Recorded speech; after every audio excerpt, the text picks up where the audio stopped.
Topic का नाम है बेटा line spectrum. Line spectrum, spectrum आपने पढ़ लिया था कि जब किसी प्रिज्म में से लाइट पास करेंगे, सनलाइट पास करेंगे, तो बहुत सारे कलर्स आएंगे, तो उनके बैंड को आप स्पेक्ट्रम बोलते हो। बट लाइन स्पेक्ट्रम क्या होता है, व्हाट इज लाइन स्पेक्ट्रम, कि मीन्स आपके पास कोई भी एक कंपाउंड ले लिया NaCl, आप उसको हीट करते हो, आपने कंपाउंड को हीट किया है यहाँ पर, तो जब आप कंपाउंड को हीट करोगे तो उसमें से कुछ लाइट बाहर आएगी। क्या बाहर आएगी? लाइट। आप उस लाइट को प्रिज्म में से पास करोगे, उसमें से प्रिज्म में से पास करने के बाद हर कंपाउंड कुछ ना कुछ कलर्ड लाइन देगा। येलो लाइंस दे सकता है, वॉयलेट लाइंस दे सकता है। तो जब आप NaCl को हीट करते हो तो क्या आती हैं? दो येलो लाइंस आती हैं, there are two yellow lines, इसलिए इसको लाइन स्पेक्ट्रम बोलते हैं। क्या बोलते हैं? लाइन स्पेक्ट्रम बोलते हैं। तो इसमें क्या देखो क्या लिखा हुआ है कि when A light produce by A combustion of any volatile compound, जब आप किसी कंपाउंड को हीट करते हो तो उससे जो लाइट प्रोड्यूस होती है इज पास थ्रू प्रिज्म, आप उसे किस में से पास करते हो? उस लाइट को प्रिज्म में से पास करते हो। Then isolated colour lines will be obtained, तो कुछ अलग अलग कलर लाइंस मिलती हैं, जैसे येलो कलर लाइन मिल गई, तो this spectrum is called line spectrum, इसलिए इसको क्या बोलते हैं? लाइन स्पेक्ट्रम बोलते हैं। नेक्स्ट क्या बोलता है बेटा? The colour depend upon the nature of volatile compound, अलग अलग कंपाउंड होंगे तो उनकी जो लाइंस आएंगी, कलर्ड लाइंस, वो क्या होंगी? आपकी अलग अलग होंगी। जैसे एग्जांपल देखो कि NaCl को जब आप हीट करते हो तो येलो लाइंस आती हैं, कल भी बताया था मैंने, क्या आती हैं? Yellow line. KCl को हीट करते हो तो वॉयलेट लाइंस आती हैं, और लिथियम क्लोराइड को हीट करते हो तो पिंक कलर लाइंस आती हैं। तो इस तरह हर कंपाउंड की लाइंस अलग अलग आएंगी। तो आप लाइन स्पेक्ट्रम का यूज कर सकते हो किसी भी एलिमेंट या कंपाउंड को पहचानने के लिए। अब लाइंस देखो और ये पहचान सकते हो ये कंपाउंड कौन सा है। तो ये कौन सा स्पेक्ट्रम है बेटा? Line spectrum. अब है आपका एब्जॉर्प्शन स्पेक्ट्रम। एब्जॉर्प्शन स्पेक्ट्रम में क्या देखो, यहां पर मैंने NaCl को हीट किया था ताकि उसकी लाइट प्रिज्म में जाए और पास हो जाए। यहां पर मैं किसी कंपाउंड को इस तरीके से यूज करूंगा कि वो लाइट को एब्जॉर्ब करे, इसलिए इसको क्या बोलते हैं? Absorption spectrum. इसमें होता क्या है देखो, when A light from any source is first pass through the aqueous solution of compound, सबसे पहले क्या करते हैं, आप किसी भी सोर्स से लाइट लो और उस लाइट को पास करो किसी कंपाउंड में से, किसी कंपाउंड के सॉल्यूशन में से, मान लो आपके NaCl के सॉल्यूशन में से पास करो, then the pass through the prism, फिर उसमें उसके बाद उस लाइट को किस में से पास करो? प्रिज्म में से पास करो, तो आपको ब्लैक लाइंस मिलेंगे। क्या मिलेंगे आपको? Black lines. Due to absorption of the colour line that is called absorption spectrum. देखो मैं समझाता हूं कैसे। यहां पर NaCl ने कैसी लाइन दी थी? Yellow line. अब मैं क्या करता हूं, मैंने एक एग्जांपल लिया आपका कि मान लो आपके पास कोई भी लाइंस आ रही है, लाइट आ रही है, आप उन लाइट्स को सबसे पहले सॉल्यूशन में से पास करो। मान लो आपने पास कर दिया NaCl के सॉल्यूशन में से, तो सॉल्यूशन में से पास करने के बाद क्या होगा, ये NaCl का सॉल्यूशन उस येलो लाइंस को एब्जॉर्ब कर लेगा जो पहले ये इमिट कर रहा था। उसके बाद जो बची हुई लाइट है, सारी लाइट तो ये एब्जॉर्ब करेगा नहीं, तो बची हुई लाइट को आप प्रिज्म में से पास करोगे, तो प्रिज्म में से पास होने के बाद आपको ब्लैक लाइन मिलती है, क्योंकि जो पहले लाइट ये येलो लाइंस इमिट कर रहा था अभी उन्हीं को एब्जॉर्ब कर लेगा, तो यहाँ पर क्या आ जाएंगी? आपकी ब्लैक लाइन आ जाएंगी। इसलिए इसको क्या बोलते हैं?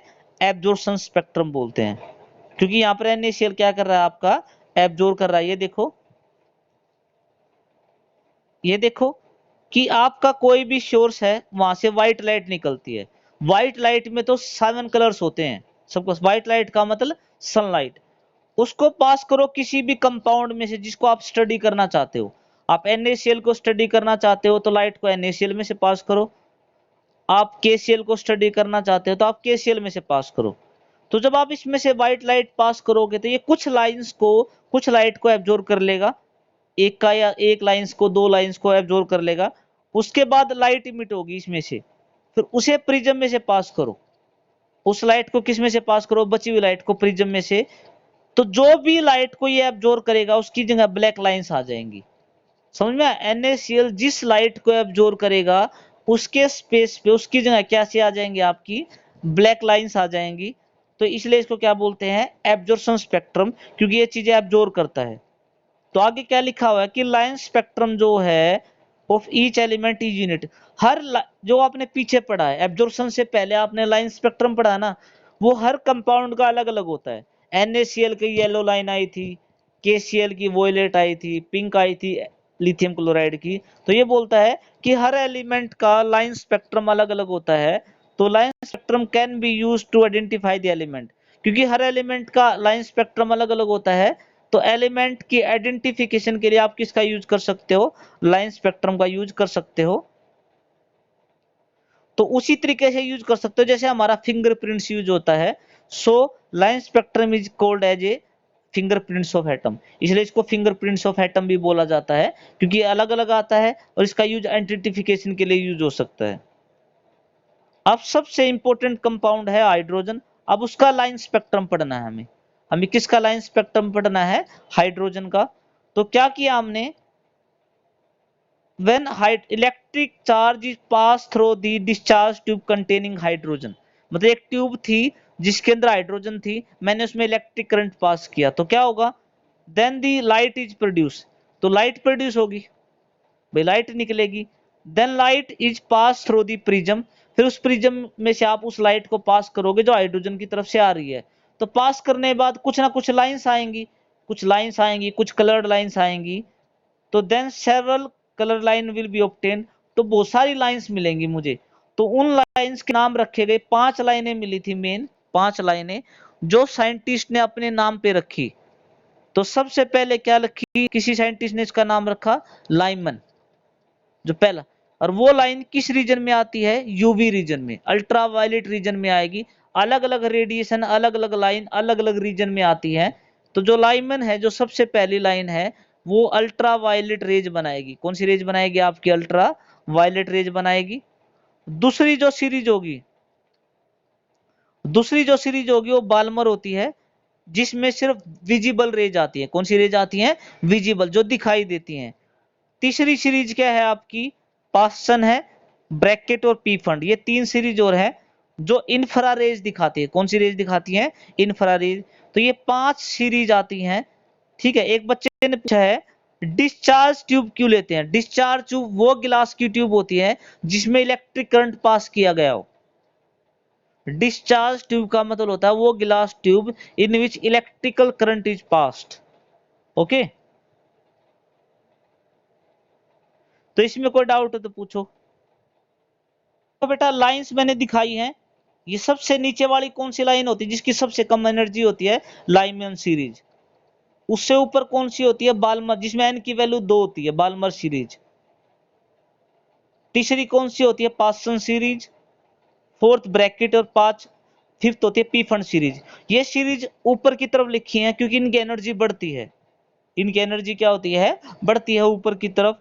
अब देखो, कोई भी इलेक्ट्रॉन जो लाइमन सीरीज में है वो ऊपर जा सकता है, फिफ्थ में जा सकता है, थर्ड में जा सकता है। कोई इलेक्ट्रॉन नीचे से पहले क्या किस में जाएगा, ऊपर जाएगा। मतलब जो लोएस्ट वाली सीरीज है उससे ऊपर वाली सीरीज में इलेक्ट्रॉन जा सकता है। फिर कुछ टाइम के बाद क्या होगा, वो इलेक्ट्रॉन ऊपर से नीचे आएगा। मान लो फिफ्थ से थर्ड में भी आ सकता है, फर्स्ट में भी आ सकता है। तो ऊपर से वो नीचे आएगा तो वो रेडिएशन इमिट करेगा। क्या इमिट करेगा, रेडिएशन। जब इलेक्ट्रॉन हमेशा ऊपर से नीचे आता है तो एनर्जी की फॉर्म में रेडिएशन इमिट करता है। तो जो रेडिएशन इमिट करेगा, हमें उसकी वेवलेंथ निकालनी हो या वेव नंबर निकालनी हो तो आप कैसे निकाल सकते हो, उसके बारे में पढ़ना है। दोबारा सुन लो, ये 5 सीरीज हैं आपकी और ऊपर की तरफ इनकी एनर्जी बढ़ती है। तो कोई भी इलेक्ट्रॉन जब ऊपर से नीचे आएगा, पहले वो नीचे से ऊपर जाता है, फिर ऊपर से जब नीचे आएगा तो रेडिएशन इमिट करता है। और जो रेडिएशन इमिट करेगा, हमें उसकी वेवलेंथ या एनर्जी निकालनी है। तो कैसे निकालोगे, देखो मैंने पैराग्राफ लिखा हुआ है कि जब कोई भी इलेक्ट्रॉन, ट्रांजिशन का मतलब मूव करना, take place from N2 to N1, मतलब कोई भी स्टेट मान लो, 5 से 3 मान लो, 3 से 1 मान लो, 4 से 2 मान लो, 4 से 1 मान लो। जब N2 से N1 में आता है इलेक्ट्रॉन, जब ऊपर से नीचे आता है तो क्या करता है, देन इट इमिट रेडिएशन, तो वो रेडिएशन इमिट करता है। तो जो वेव नंबर होगा उस रेडिएशन का, कैसे निकाल सकते हैं? एक साइंटिस्ट था जिसका नाम था रायबर्ग, उसने एक फार्मूला दिया उस रेडिएशन का वेव नंबर निकालने के लिए। तो उसने क्या फार्मूला दिया? Wave number is equal to R, R उसका खुद का कांस्टेंट है, 1/n1 स्क्वायर। n1 कहाँ है? n1 वो है जहां पर वो पहुंचा, जहां से वो लोवेस्ट नंबर जहां पर आया है। n2 क्या है? जहां से वो चला है। ये बड़ा नंबर मिलेगा हमेशा। z का मतलब यहाँ पर क्या है? एटॉमिक नंबर, कि उस एलिमेंट का एटॉमिक नंबर कितना है। इस फार्मूले से मैं वेव नंबर निकाल सकता हूँ, और वेव नंबर से मैं वेव लेंथ भी निकाल सकता हूँ।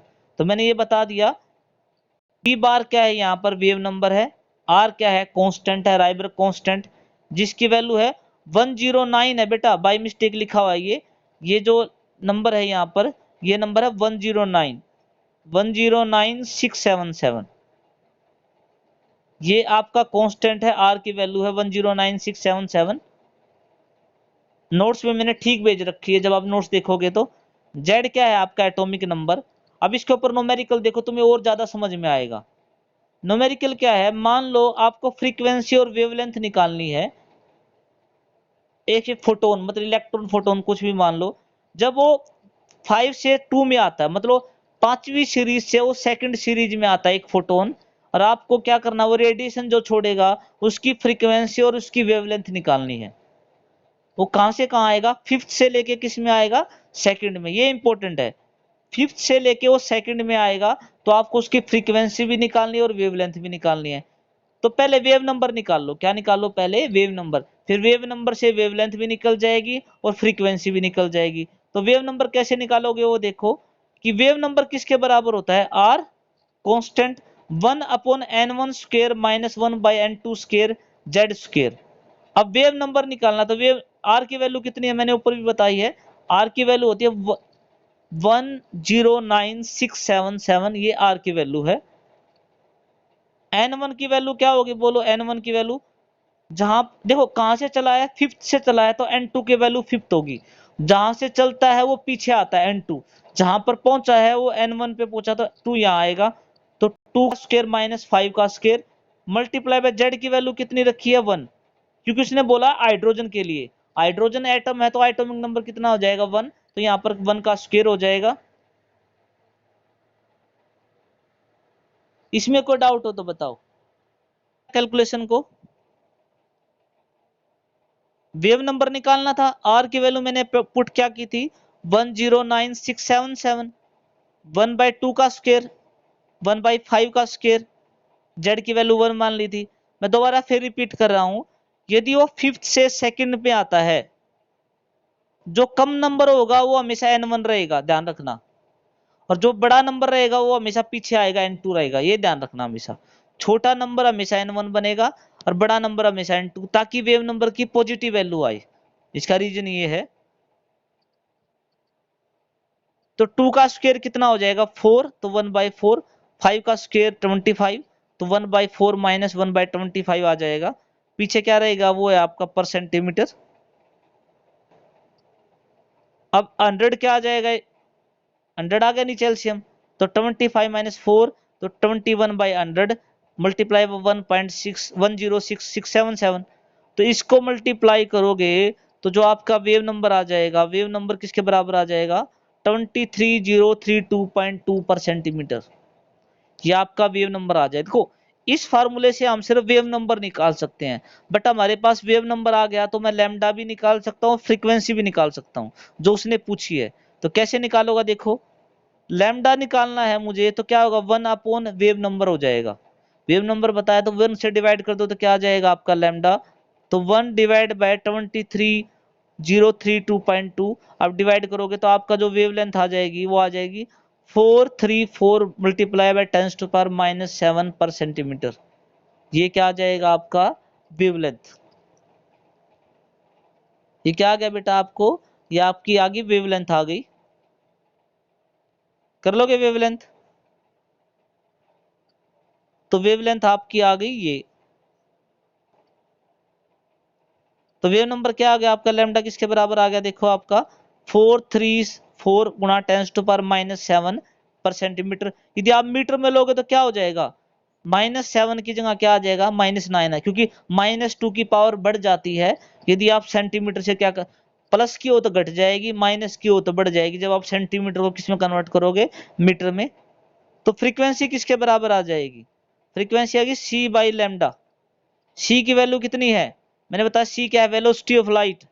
फ्रीक्वेंसी निकल, देखो लैम्डा निकल गया तो फ्रीक्वेंसी भी निकल जाएगी। फ्रीक्वेंसी का फार्मूला क्या होता है, सी बाई लैम्डा। सी जो होता है उसकी वेलोसिटी ऑफ लाइट कितनी होती है, वेलोसिटी ऑफ लाइट उसकी वैल्यू कितनी होती है, 3 गुना 10⁸ मीटर पर सेकंड, डिवाइड बाय अपना लैम्डा करो। लैम्डा किसके बराबर आया है, 434 गुना 10⁻⁹। सोल्व करो इसको। पहले जितनी भी 10 की पावर है उनको उनको ये ऊपर जाके 17 हो जाएगा।